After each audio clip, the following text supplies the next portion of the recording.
Aujourd'hui, l'ensemble de la profession viticole est là pour défendre la filière cognac. On a des annonces comme quoi il va y avoir des grosses taxes sur notre produit en Chine. La Chine représente aujourd'hui 25% des exportations, 45% de la valeur. Donc c'est vraiment un très gros marché pour la filière cognac. Et la filière cognac, ce n'est pas que les viticulteurs, c'est aussi les vendeurs de matériel, les maçons, les charpentiers, les plombiers, les assureurs, les banques. C'est vraiment tout le monde. Donc on est là aujourd'hui pour entamer un débat avec la France et l'Europe afin d'avoir une renégociation sur ces fameuses taxes et sauver tout simplement notre filière et notre région. Cette fameuse taxe qui serait aux alentours des 35% n'existait pas. Aujourd'hui, c'est des enjeux géopolitiques que je ne maîtrise pas, donc je n'ai pas tous les tenants et aboutissants. En l'occurrence, c'est les batteries sur les véhicules électriques qui sont faites en Chine.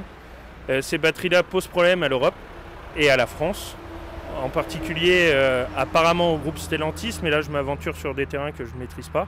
Et donc la France et l'Europe veulent taxer la Chine décide de taxer la France. Ils ont donc estimé, après une longue enquête, que le cognac devait être taxé à peu près 35%.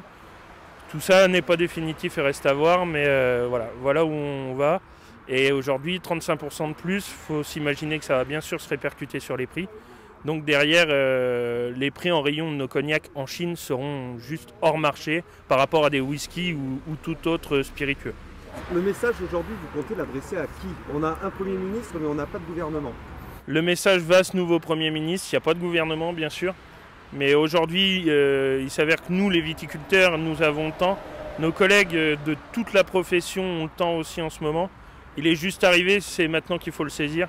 En tout cas, c'est ce qui a été décidé par l'UGVC et je pense que c'est le bon moment.